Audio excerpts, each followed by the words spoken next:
Олабавувањето на мерките ги олабави и граѓаните. Откако повеќе не важат забраните за движење, улиците се повторно во својот препознатлив хаос.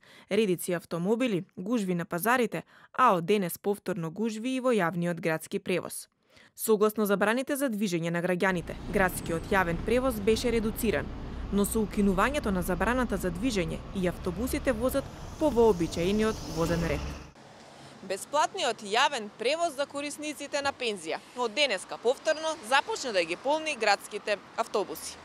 Пензионерите денес беа најчестите корисници на јавниот превоз, повеќето од нив со маски, но на места без почитување на физичката дистанца.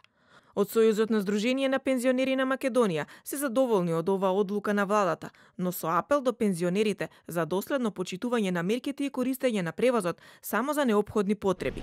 Иако го користат јавниот превоз, пензионерите не се сигурни за својата безбедност. Безбедно? Па не знаеме ми пензионери денеска севте сме излегле. Не се чувствуваме. Сега се возев со 20 тројка, тоа беше катастрофа. Човек до човек бевме. Ali сега во овој случај треба нема цено 10, максимум 50 души во еден автобус. Боже, ај нешто маски не штитат, боже тоа. Со повторното воведување на бесплатниот превоз се остава простор за ширење на вирусот, со оглед на тоа дека во автобусите не се одржува препорачаната дистанца од 2 метри, а дел од патниците не носат ниту маски. Градоначалникот Шилегов денес изјави дека евентуално повторно укинување на бесплатниот превоз ќе има доколку за тоа има препораки од Комисијата за заразни болести. Состојбата на коронавирусот и брзото ширење во скопската општина Чаир будно се следи од кризниот штаб на општината. Градоначалникот Ганиу апелираше граѓаните да бидат разумни и да ги почитуваат мерките за заштита.